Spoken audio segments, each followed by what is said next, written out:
Welcome to all friends.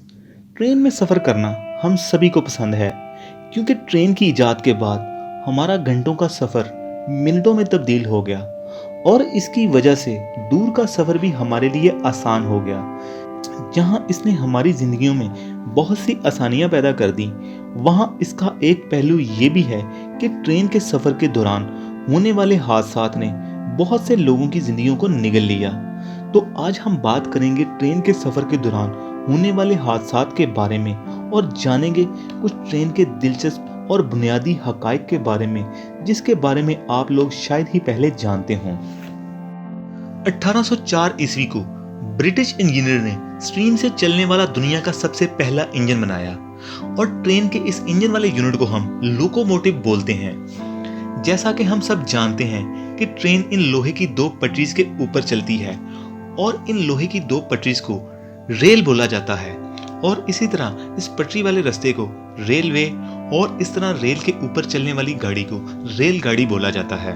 और जब भी कोई ट्रेन इन रेल से नीचे उतर जाती है तो हम ट्रेन का डी रेल हो जाना बोलते हैं। और इस रेल को बिछाने की जो फी किलोमीटर लागत आती है वो 20 से 25 करोड़ रुपया आती है और अगर रास्ते में दरिया या पहाड़ आ जाते हैं तो ये लागत बढ़ जाती है। और इस रेल ट्रैक को बिछाने के लिए सबसे पहले जमीन के ऊपर छोटे पत्थर को बिछाया जाता है जिनको हम बैलेस्ट बोलते हैं, ताकि जब ट्रेन इस रेल के ऊपर से स्पीड से गुजरती है तो रेल ट्रैक को दाएं बाएं जाने से रोका जा सके। और अगर हम इन रेल को बगैर बैलेस्ट के बिछाएंगे और वजन और रफ्तार की वजह से ट्रैक जमीन के अंदर दब जाएगा। और इन बैलेस्ट का एक काम ये भी है कि बरसाती पानी की वजह से मिट्टी के अंदर जो कटाव और बहाव पैदा होता है उसको रोका जा सके और ट्रैक के करीब पौधे और घास ना निकल पाएं। और ट्रैक की मजबूती के लिए इसके नीचे इस तरह के स्लीपर को बिछा दिया जाता है। पहले ये लकड़ी के हुआ करते थे, लेकिन आजकल इनको सीमेंट का बनाया जाता है और रेल और इन स्लीपर को आपस में एक क्लिप की मदद से जोड़ दिया जाता है ताकि ट्रैक में एक्स्ट्रा मजबूती आ सके। जो लकड़ी के स्लीपर होते हैं वो धूप और बारिश की वजह से जल्दी खराब हो जाते हैं और इसकी वजह से ट्रैक का बैलेंस आउट हो जाता है, लेकिन जो सीमेंट के हैं वो ज्यादा मजबूत और पायदार हैं। कि इन रेल को जब भी कारखाने में बनाया जाता है तो छोटे पीसेस में बनाया जाता है, क्योंकि अगर इनको बहुत ज़्यादा लंबा बनाया जाएगा तो इनको कैरी करने में मसला हो सकता है।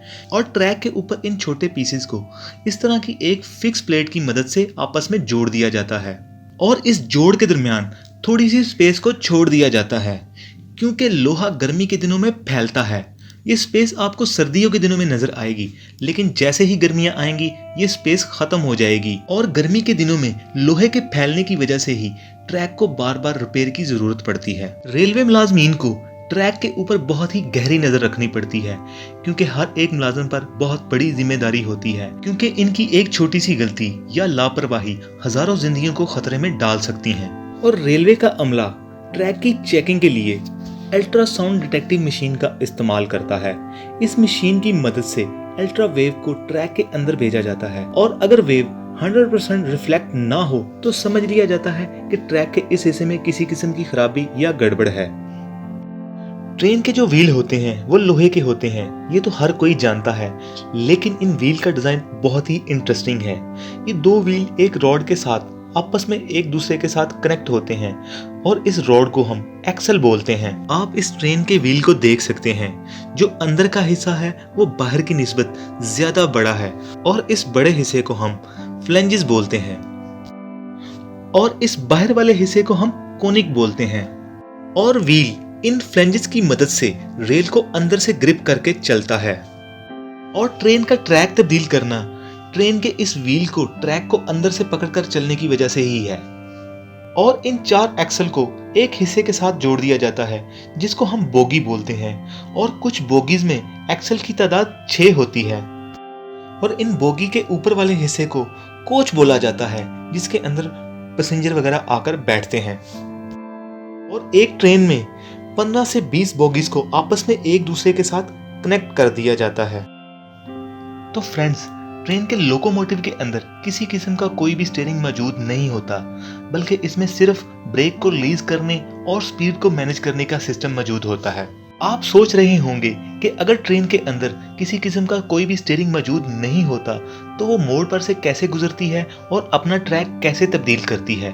तो फ्रेंड्स, लोको पायलट अपनी मर्जी से ट्रैक नहीं तब्दील कर सकता, बल्कि जिस साइड पर रेल ट्रैक जाएगा ट्रेन भी उसी साइड पर जाएगी। और ट्रेन के व्हील की कॉनिकल शेप ट्रेन को मोड़ पर से गुजरने में आसानी पैदा करती है। जब ट्रेन के व्हील ट्रैक पर शेक करते हैं तो इस हल्की मूवमेंट की वजह से भी ट्रेन ट्रैक पर से फिसल सकती है, लेकिन इन फ्लेंजेस की वजह से ट्रेन ट्रैक पर बनी रहती है। चाहे ये मूवमेंट ज्यादा तेजी से भी होना शुरू हो जाए तब भी ये फ्लेंजेस ट्रेन को ट्रैक पर से नहीं फिसलने देते। और जब ट्रेन कर्व या मोड़ पर से गुजरती है तो वहां पर ट्रैक के बाहर वाले रेल को अंदर वाले रेल की निस्बत ज्यादा ऊंचा रखा जाता है। जिस तरह सर्कल ग्राउंड के बाहर वाले हिस्से को अंदर वाले हिस्से की निस्बत ज्यादा ऊंचा रखा जाता है और बाहर वाले खिलाड़ी को अंदर वाले खिलाड़ी से आगे रखा जाता है, क्योंकि बाहर वाले खिलाड़ी को ज्यादा फासला तय करना पड़ता है और आगे खड़ा होने की वजह से फासला बराबर हो जाता है।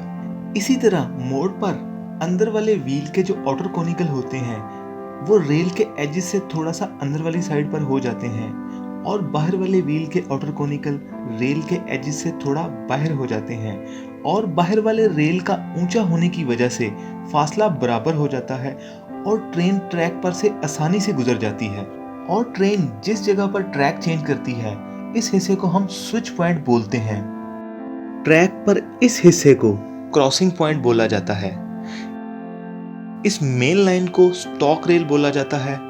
आप इसके अंदर एक ब्लेडनुमा और रेल को देख सकते हैं। इस ब्लेडनुमा रेल को पॉइंट रेल या ब्लेड पॉइंट बोला जाता है। पॉइंट रेल को एक रॉड की मदद से एक मशीन के साथ कनेक्ट कर दिया जाता है और इस मशीन को पॉइंट मशीन बोला जाता है।